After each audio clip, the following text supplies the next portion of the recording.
We're back at 7:42. Red meat eaters. How are you? Yeah, ground beef. Yes. Okay, some new concerns now about the safety of the ground beef you could be feeding your family. Could certain kinds pose a greater risk to your health? It's part of a new investigation by Consumer Reports, and NBC's Tom Costello is in Washington with a first look at the results. Tom, good morning to you. Hi, guys. Good morning. Consumer Reports says it tested hundreds of pounds of ground beef from across the country, and it found concerning levels of bacteria in most of the samples, but especially in conventionally raised cows. In other words, not organic. It's food for thought as Americans prepare for the last cookouts of the summer. On Nick Maraville's organic farm in Adamstown, Maryland, you might say the cows are home on the range. We don't give them antibiotics.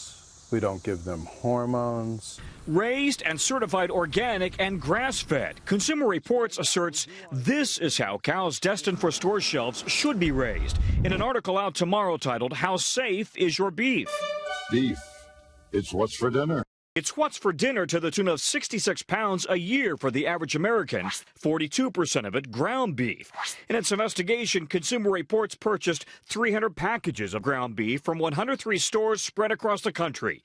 The magazine categorized 181 of the packages as conventionally produced, cows raised on feedlots, grain-fed and given antibiotics. The other 119 packages were categorized as sustainable, from cows which were either grass-fed, USDA organic, or free of antibiotics.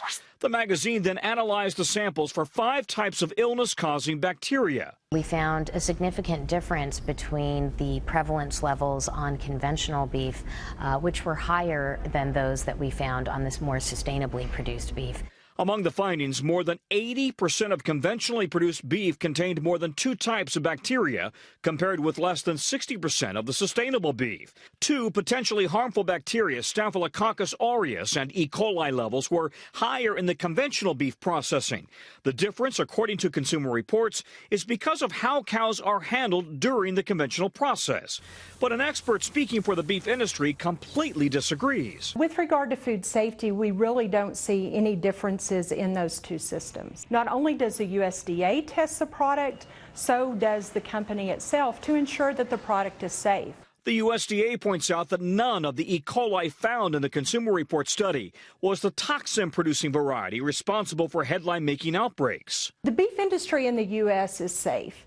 Whether it is a conventionally raised product, an organic, or natural product, the consumer can have confidence that they have taken action to make the product safer over the last 10 years. The USDA tells NBC News measures taken to improve ground beef safety include a zero-tolerance policy for 6 dangerous strains of E. coli, better procedures for detecting the source of outbreaks, improved laboratory testing, and more. Meanwhile, back at the farm, Nick Maraville says he keeps his customers as happy as his animals. The consumer has a choice to buy the organically labeled food, and they have the confidence to know how that food was produced. That's what my customers want. That's why they come visit me at the farm. That's why they buy my product. Both Consumer Reports and the beef industry emphasize the importance of cooking ground beef to at least 160 degrees. It's not what lovers of rare to medium rare burgers want to hear, but it's vitally important to killing much of the bacteria that can make you sick. Guys, back to you. All right, Tom, thank you very much. I made a delicious roast beef last night. I think the internal temperature was 120. Yeah, I eat my burgers rare. Don't say Tom didn't warn you. I know, Right? rare as well, right? Medium rare. Rare as possible.